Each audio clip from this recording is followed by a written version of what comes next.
अशा प्रकारची जी भ्रांती आहे, मी कोण आहे कळालं नाही, म्हणून देहालाच मी म्हणून आपण बसलो. देहच मी म्हणायला लागलो. वास्तविक देह मी नाही. मला जर मी कोण आहे कळालं असतं तर मी देहाला मी म्हणलो नसतो, कारण मला मी कोण आहे हे कळालंच नाही. मग मला वाटलं की हा देह समोर दिसला की देहच मी आहे. देहाते मी मानिती, विषयाते भोग्य म्हणती, या परते न स्मरती अनेक काही. देहाला मी म्हणते, विषयाला भोग्य म्हणते, याच्यापेक्षा जास्त काही शहाणपणा पुरुषार्थ वाटत नाही. आणि जे मूर्ख माणूस आहे, कारण देह मी आहे हे सिद्ध होत नाही. देहाला धरून आपण मी म्हणायला विष्णू खंदारे तुमचा माईक बंद करा. विष्णू खंदारे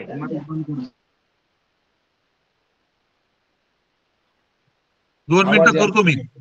बोलू नका जाऊ, मला ध्यानात आहे. बोलू नका, माईक बंद करा. हा बोला बोला मॅडम, तुम्ही बोला. हा, म्हणून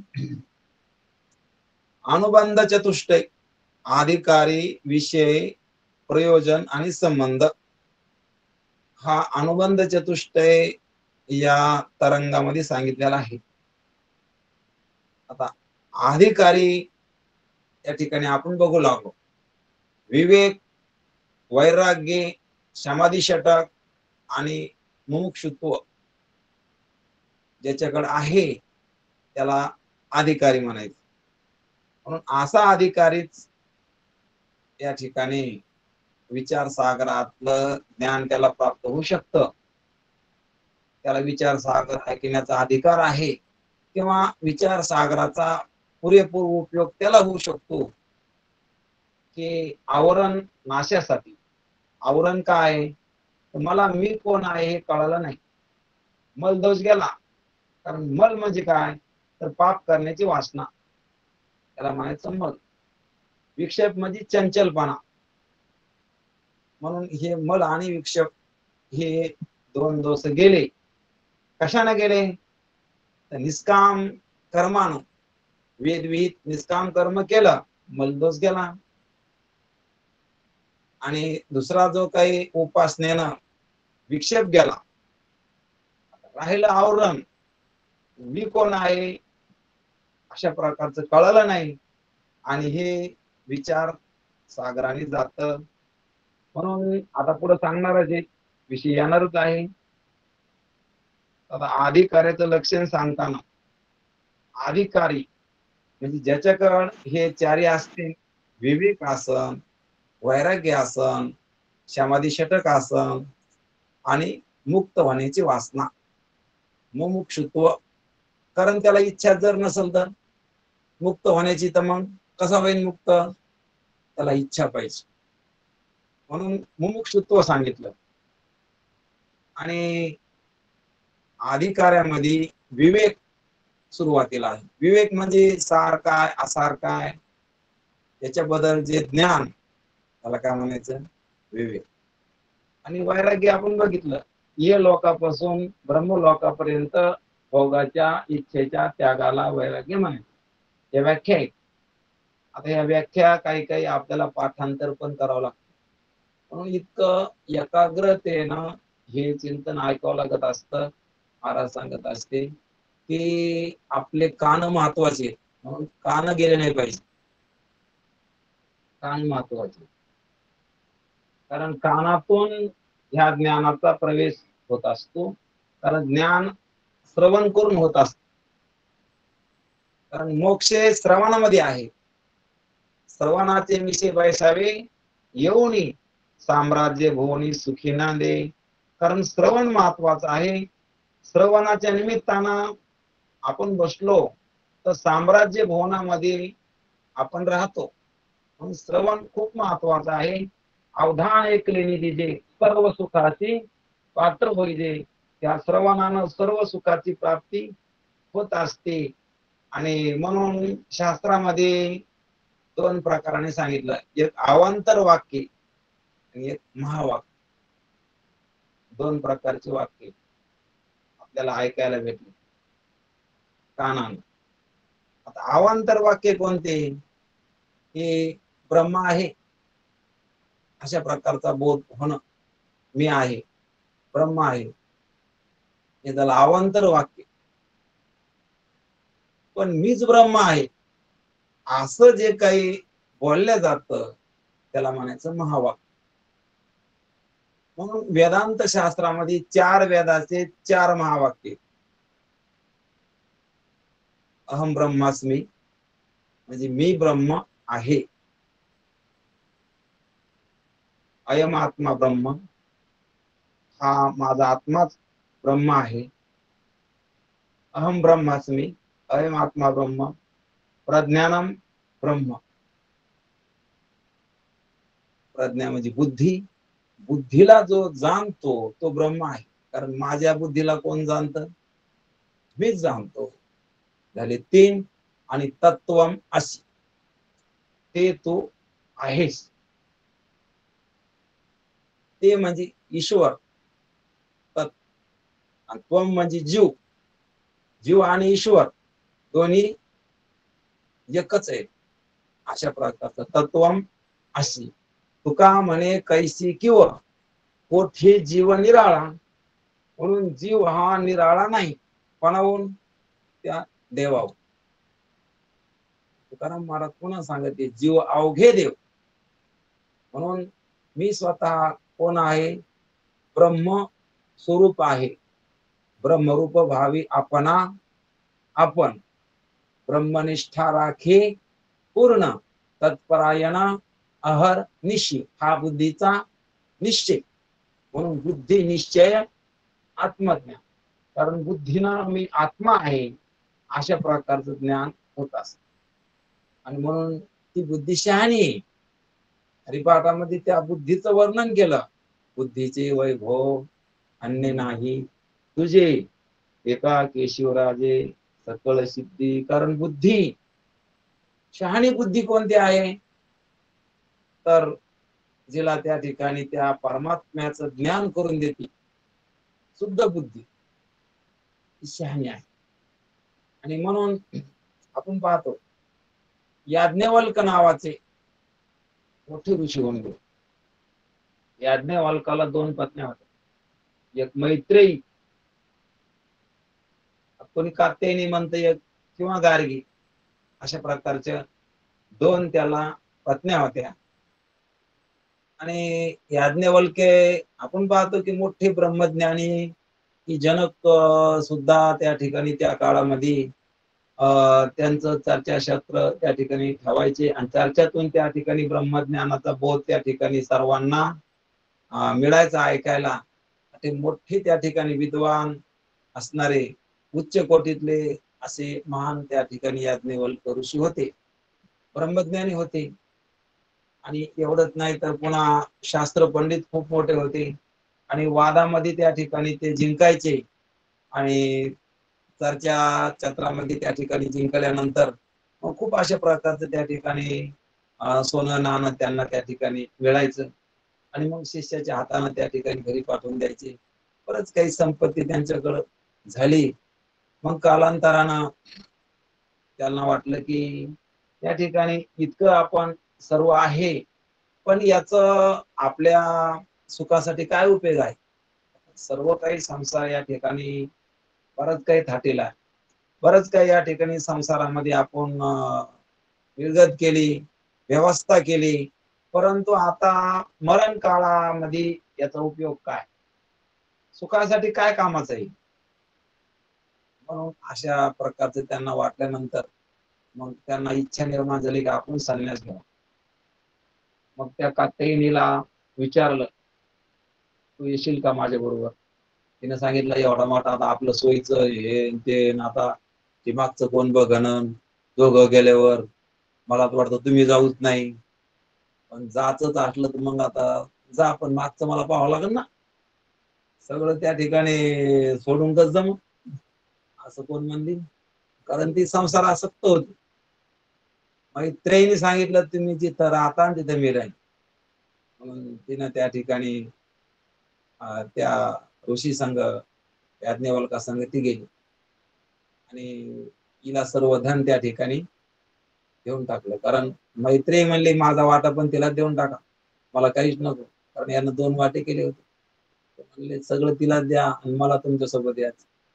कारण ज्या अर्थी तुम्ही एवढं मोठं वैभव सोडून चालले, त्या अर्थी तिकडे काहीतरी याच्यापेक्षा मोठं असलं पाहिजे. एवढं मोठं सोडून चालले तुम्ही, मग तिकडं काहीतरी जास्त असल्याशिवाय तुम्ही चालले का सोडून याला? म्हणून जिकडं चालले का ते काहीतरी मोठं असणं याच्यापेक्षा. म्हणून तुम्ही हे वैभव सोडून चालले. म्हणून जे वैभव प्राप्त करण्यासाठी तुम्ही चालले, या वैभवाला लाथ मारून, ते मला सुद्धा घ्यायचं. मी सुद्धा तुमच्या बरोबर वनात येणार, असा त्याने निश्चय केला. म्हणून या ठिकाणी आपण पाहतो की जे जे काही ऋषी मुनी लोक होऊन गेले, त्यांचं जीवन त्यागात होत. आणि आपल्या भगवद्गीतेमध्ये सुद्धा सांगितलं की त्यागात शांती निरंतर. भोगात शांती नाही, ती त्यागात शांती. ज्यानं त्याग केला त्यालाच त्या ठिकाणी अशा प्रकारचं परम शांतीची प्राप्ती होत असते. कारण भोगी माणसाला हे कळत नसतं. त्याचे या संसारावर प्रेम आहे, त्यांचे या भौतिक सुखामध्ये जे रमले की त्यांना हे ज्ञान होत नसतं. भोग ऐश्वर्यम प्रसक्तानाम तया परभूत चेतसाम व्यवसायात्मिका बुद्धी समाधोन विधेयते. देवानं सांगितलं भोग आणि ऐश्वर्यामध्ये ज्याची बुद्धी गळून गेली, त्याला त्या ठिकाणी शांती प्राप्त होणार नाही. समाधोन विधीयते, समाधी समाधान प्राप्त होणार नाही का? कारण भोगात आणि ऐश्वर्यामध्ये रमले, सत्ता संपत्तीत रमले, लौकिकात रमले, भोगात विषय सुखात रमले, मग त्यांना या ठिकाणी अशा प्रकारचं ब्रह्मज्ञान होणार नाही, परम शांतीची प्राप्ती होणार. आणि म्हणून या ठिकाणी यासाठी त्याग करावा लागतो. आणि कोणता त्याग? अहंकाराचा त्याग. अहम देवनी शंभो शांभवी झाला, त्या अहंकाराचा त्याग केला आणि मी अशा प्रकारचे त्या ब्रह्मरूपामध्ये विलीन झालो. काय सोडा? अहंकार सोडला. म्हणून अशा प्रकारचं या ठिकाणी इकडं माणसाला अहंकार वाढावा आणि इकडं परमार्थामध्ये लहान व्हावं लागतं. हे सगळं काही मी नाही, माझं नाही, मी नाही, माझं नाही. म्हणून इकडं वजाबाकी आणि इकडं संसारामध्ये काही मिळवा कमी आहे, इकडे बेरीज. म्हणून या भंगात तुकाराम महाराज सांगते की ते जाईल जाईल यासी काळोबा ऐल. म्हणून अनेक प्रकारानं देहाचा नाश आहे आणि या देहाबरोबर भोग जाणार, ऐश्वर्य जाणार. म्हणून देहच जर मी नाही तर मग बाकीचं काय माझं आहे?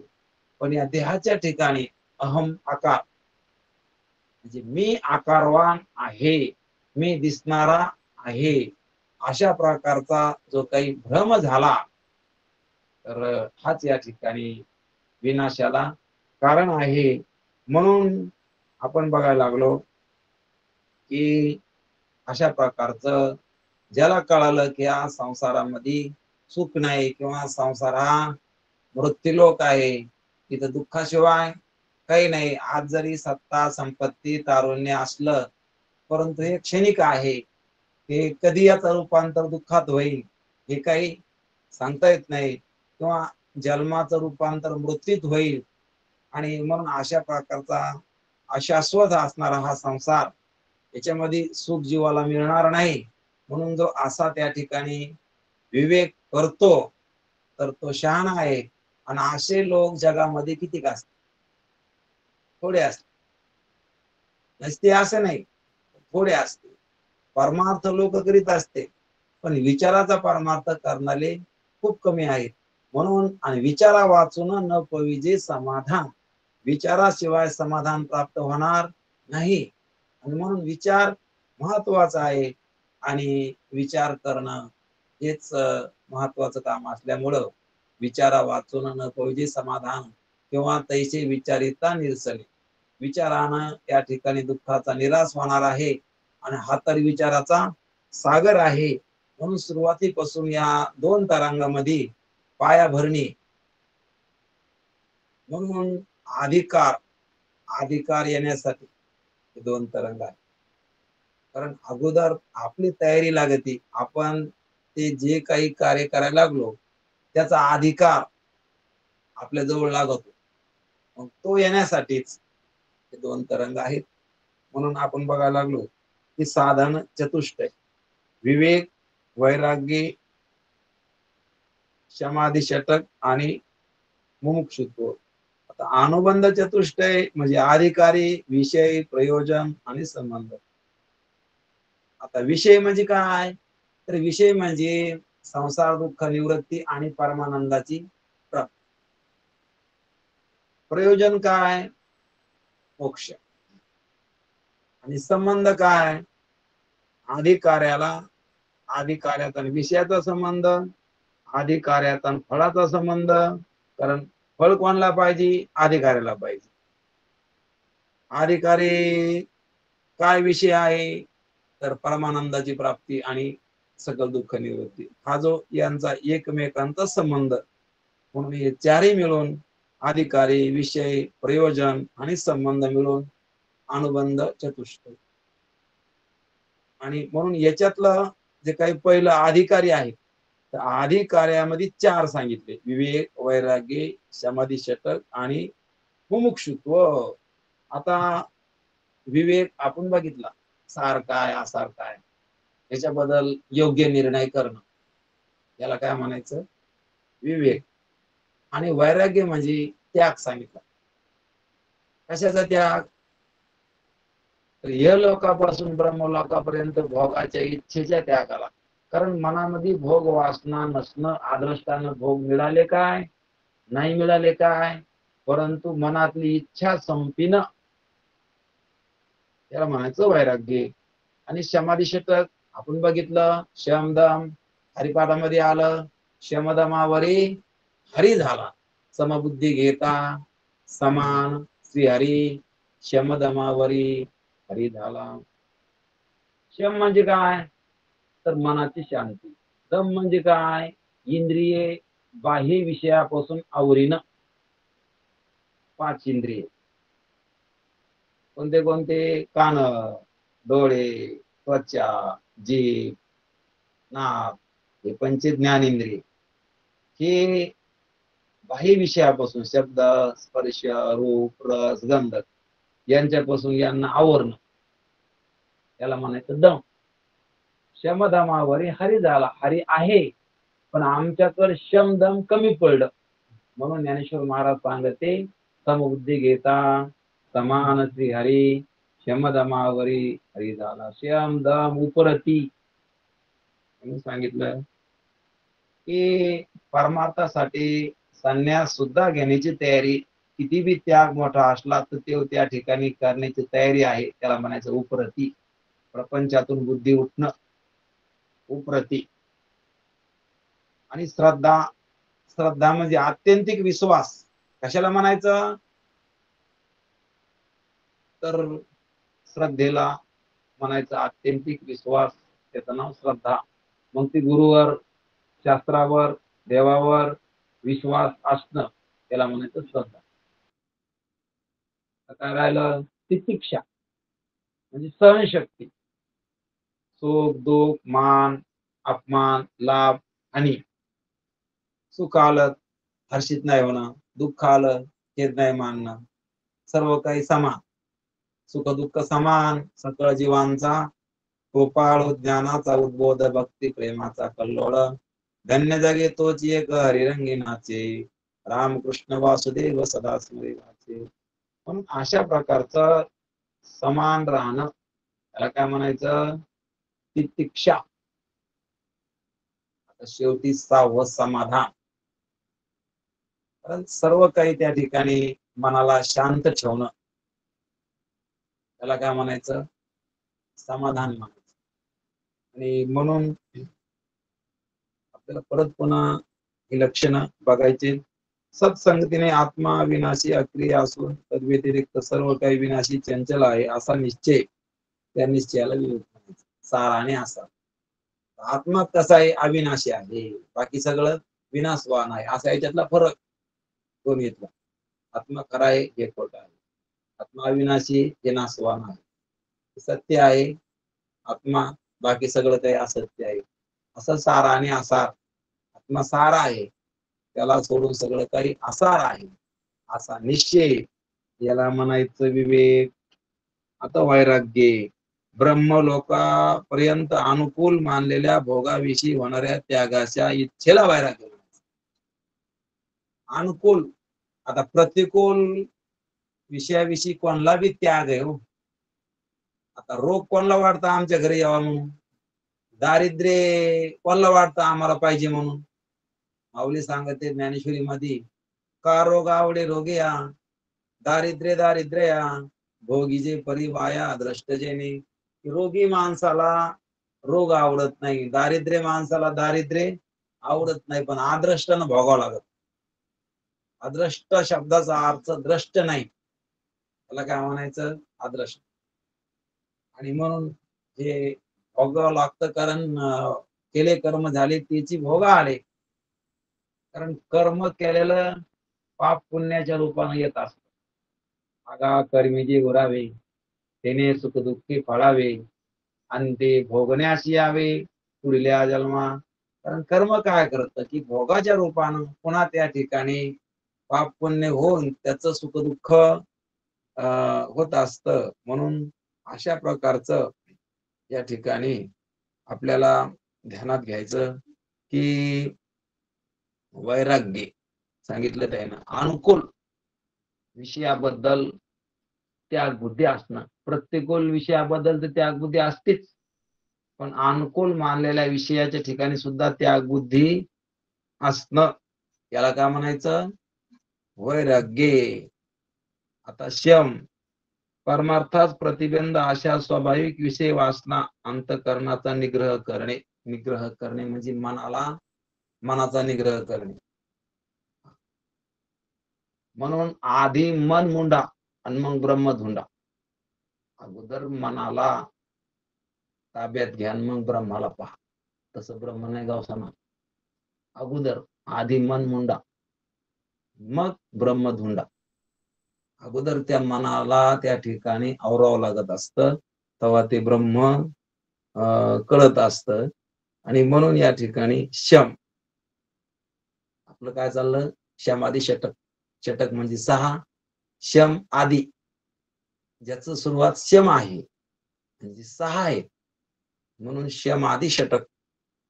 दम म्हणजे काय, चक्षुरादी बाह्य इंद्रियास परमार्थास प्रतिबंध अशा विषयापासून आवरणे. परमार्थाला प्रतिबंध असणार विषय, त्याला त्या इंद्रियाला तिथून आवरणं, त्याला काय म्हणायचं, दम म्हणायचं. आता श्रद्धा, ब्रह्मामेक्य विद्येचा उपदेश करणारा सद्गुरु वेदांत वाक्य या ठिकाणी असणारे अत्यंत विश्वास, अत्यंत अशा प्रकारचा विश्वास, त्याला काय म्हणायचं, श्रद्धा. पण कुठं,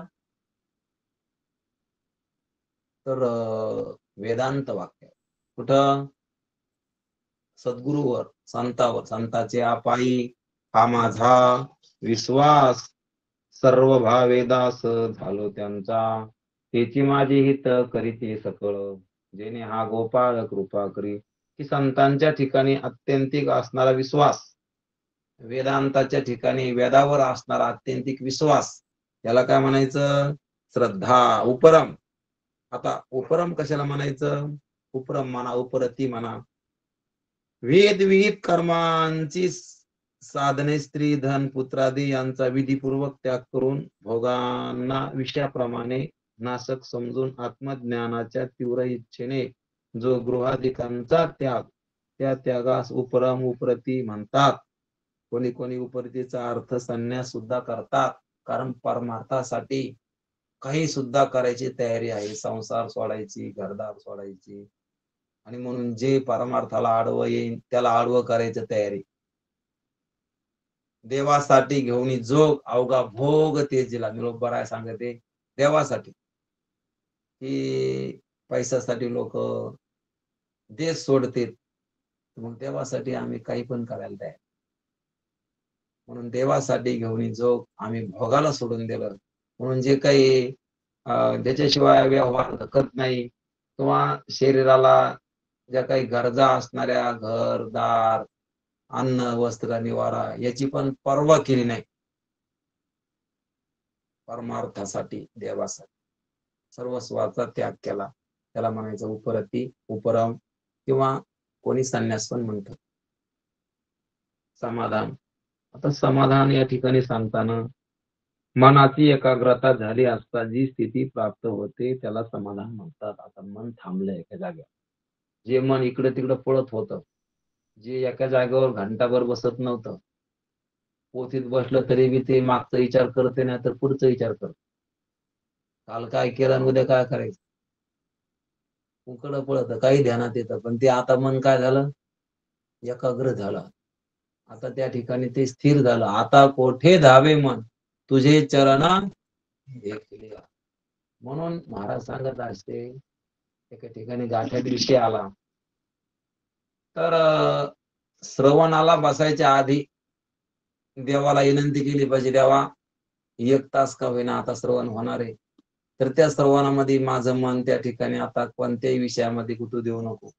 मागचं ध्यानात येऊ देऊ नको, त्या मनाच्या पुढचं ध्यानात येऊ देऊ नको, आणि ते स्थिर राहू दे अंतःकरण. अशा प्रकारची देवाला विनंती करायची असते. आणि मग त्या ठिकाणी ते मन स्थिर झालं ना की त्या स्थिर चित्तामध्ये अशा प्रकारचं बोध होत असतो. म्हणून हे समाधान हे 6वं आहे.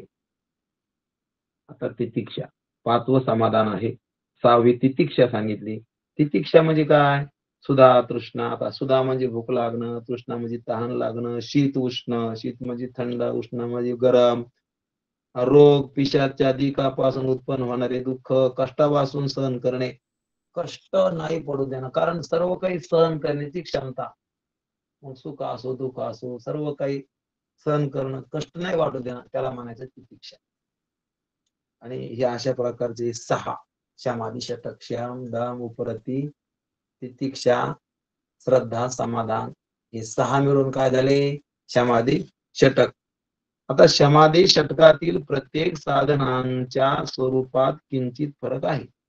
म्हणून या सर्वां 6चे समाधी षटक असे एकच साधन मानतात. थोडा थोडा फरक आहे, त्याच्यामुळे ह्या 6ला मिळून एकच साधन अशा प्रकारचं मानलेलं आहे. असे न मानले तर विवेक, वैराग्य, समाधी 6 आणि मुमुक्षुत्व अशी 9 साधने होते, पण या 6 मिळून एकच मानलेलं आहे. अशा प्रकारचं हे साधन आपल्याकडे असणं अत्यंत आवश्यक आहे. आता पुढचं सांगितलं मुमुक्षुत्व. आता मुमुक्षुत्व खूप महत्वाचं आहे साधन. ब्रह्मप्राप्ती आणि संसार रूपी बंधांची निवृत्ती यास मोक्ष म्हणतात. आता मोक्ष कशाला म्हणायचं?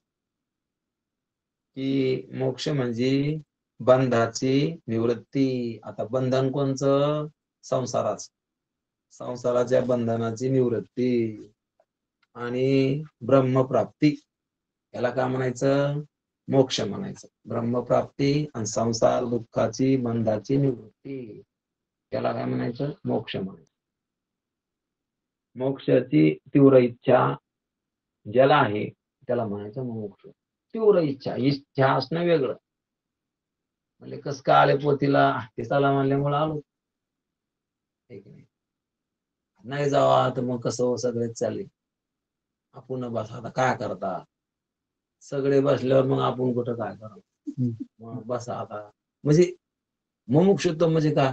रोग झाल्यावर सगळे गेल्यामुळे आपण जातो का आपल्याला नाही गेलं तरी आपण जातो?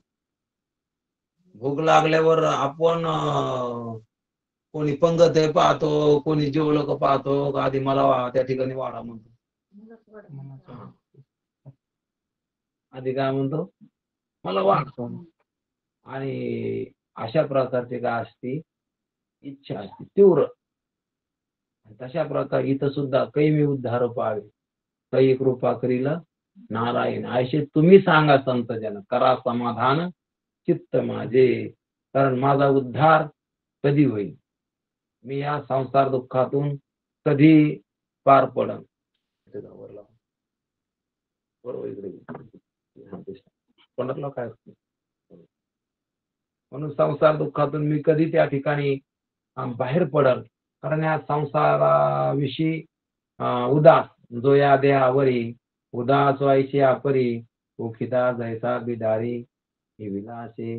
कारण देहावर उदास राहिलं पाहिजे म्हणून रमण महर्षी नावाचे एक महात्मा होऊन गेले. इतके उच्च कोटीचे महात्मा होते ते, की महाराज पण सांगत असते की 60 वर्ष ते त्या डोंगराच्या गुहेतून बाहेर पडलेच नाही. 60 वर्ष निधी व्यसनच केलं. मोठे महात्मा होऊन गेले स्वातंत्र्य काळाच्या आधी. ते 60 वर्ष होईपर्यंत त्या गुहेतच राहिले. वारे हाती माप चाले सज्जनाची. मग कुठं त्यांची त्या ठिकाणी कीर्ती इतकी पसरली जगामध्ये की जगातले लोक त्यांच्याकडे येत होते समस्या विचारायला. जगातून लोक यायचे, काय कीर्ती होती. पण पाहायला गेलं तर 60 वर्ष जो बाहेर निघाला नाही, तो एकदम बाहेर आल्यानंतर जगातल्या लोकांना त्या ठिकाणी ओढ लागली त्याच्या भेटी.